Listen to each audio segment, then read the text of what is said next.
talks, money talks, dirty cash, I want you, dirty cash, I need you, oh. Money talks, money talks. Hello, everyone, and welcome back to Hustle to Empire. I'm Brady, and today we got one wild ride lined up for you. We hope you enjoyed the first two episodes where we talked about the gamble Airbnb took and the risky first steps of the largest sports brand of all time, Nike. Today we're diving into something truly extraordinary. Imagine being in a cushy job on Wall Street, making good money, and then one day you wake up and decide, you know what, I'm going to build the future instead. That's the leap Jeff Bezos made when he left his stable career to chase an idea that no one was sure about. And believe it or not, that gamble turned into a global empire that changed the way we shop forever. Hey y'all, I'm Maddie. So today's story isn't just about taking a big risk, it's about vision. It's about looking at something that seems small and imagining how it can completely reshape the world. That's what Bezos did in 1994, when he didn't just aim to start a retail company. No, he was out to create an everything store, an idea that started as a simple online bookstore but eventually turned into something that would completely change industries across the globe. And I'm Adrian. In this episode, we will be unpacking the journey that transformed a Wall Street job into the billion-dollar tech giant that we know today. We're talking about visionary risk-taking, customer obsession, and the relentless pursuit of growth. And trust me, there's more than a few surprises along the way, so stay with us. All right, let's go back to 1994. Picture this. Jeff Bezos is working at a prestigious hedge fund job on Wall Street, surrounded by the predictable hum of finance and the sound of stock tickers. While everyone else is making safe bets on the market, Bezos starts looking at something way bigger, the internet. It was a time when the web was just starting to take off, and Bezos saw the future. He didn't want to climb the corporate ladder anymore. He wanted to build a whole new one. Exactly, Brady. While most people were busy counting their bonuses and watching the stock market, Bezos was looking at data that predicted exponential growth in the internet. While his colleagues were staying in the box, Bezos was thinking outside of it. And here's the kicker. Instead of staying with his high-paying job, he decided to bet on his untested idea. He left his stable career, packed up, and started planning something completely radical, an online bookstore. And think about it. Most people at this time would have looked at Bezos and said, "Are you crazy?"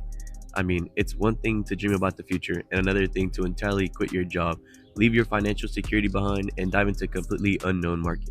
But that's exactly what he did. No office, no fancy equipment, just a garage. And get this, Bezos started Amazon with desks made out of old doors. Imagine that your first business meeting in a garage with old doors as desks. I bet that was a fun icebreaker. It's the classic underdog story, right?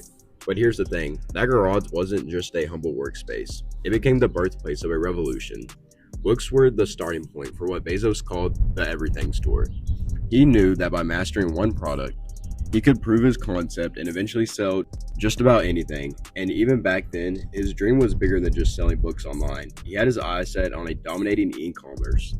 And to think that such a monumental journey started with something so simple, something many people consider a DIY project, Bezos didn't wait for the perfect moment or the biggest budget.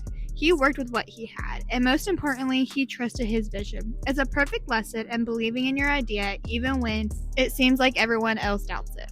Exactly.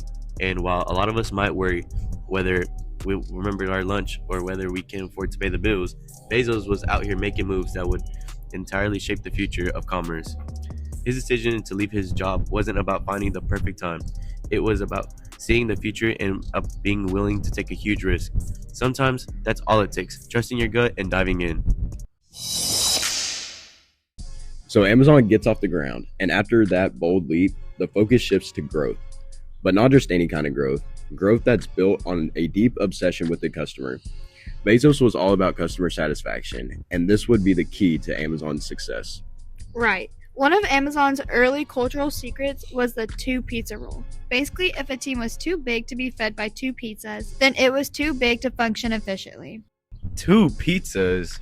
I guess I'm on a team by myself then. Okay, big. Anyways, this wasn't just about having a fun lunch. It was about being nimble and staying efficient. Smaller teams meant faster decision making and more innovation without getting bogged down by endless meetings. And it worked. Amazon wasn't just adapting to the market, they were changing it. During the old dot-com crash, when most companies were cutting costs and laying people off, Amazon doubled down on reinvesting every single dollar into the business. They weren't focused on short-term profits. They were building something massive. You got that right, Adrian. Imagine that mindset. When other companies were playing defense, Amazon was playing offense. They poured money into technology, expanded their product range, and improved their logistics. Speed, selection, and low prices weren't just slogans for Amazon. They were core pillars of their growth strategy. That's what brings us to what Bezos called customer obsession. It wasn't just about making a quick sell, it was about building long-term relationships. Every decision Amazon made was about making life easier for the customer. Speed delivery, a wider product selection, better customer service, every move was designed to build trust. Low-key, Amazon's so obsessed with customers, I wouldn't be surprised if they started reading my mind, which might explain those oddly specific product suggestions. Like what, Maddie? The show sticks? Or what, the halters? Okay, now, y'all are not funny. Imagine if every time someone told you to save money, you just replied with, "We're building the future, not a piggy bank." That's exactly the mindset Bezos had. Even when things were tough, they kept their eyes on the long-term goal to make Amazon the ultimate online shopping destination. Now let's fast forward to the next big step in Amazon's journey. After proving that an online bookstore could work, Bezos knew he had to expand. He wasn't just content with just being the go-to place for books. No, he had way bigger ideas. That's when things got really interesting. Bezos saw that his platform he had built could do more than just sell books. It could sell anything. So Amazon started reaching out into almost every product category you can think of. From books, it evolved into an online retailer that was slowly becoming a tech giant. And one of the most game-changing moves, Amazon Web Services, or AWS. This wasn't just a side project. It became the backbone for a business around the world. It turned out that Amazon's massive tech infrastructure could be sold as a service to other companies, and AWS became the largest cloud service provider on the planet. And let's talk about Kindle. When the e-reader first came out, people were skeptical about digital books, which is kind of crazy because people said, who'd want to read on a screen? Meanwhile, they're scrolling on TikTok for 3 hours straight. But the Kindle completely transformed the way we read. It made thousands of books available at the tap of a finger on a lightweight device.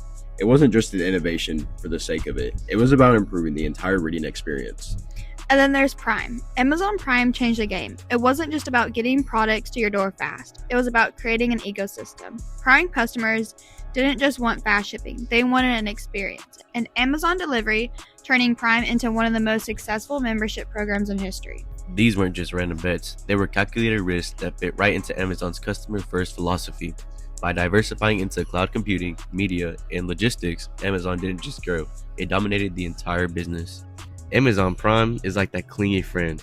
I don't want to say any names, but yeah, you sign up once and suddenly you're watching TV shows, getting groceries, and wondering how it became part of your personality. It's crazy to think that what started as a simple online bookstore now touches so many industries. But that's the power of innovation and big thinking. Amazon didn't just play the retail game, they redefined it.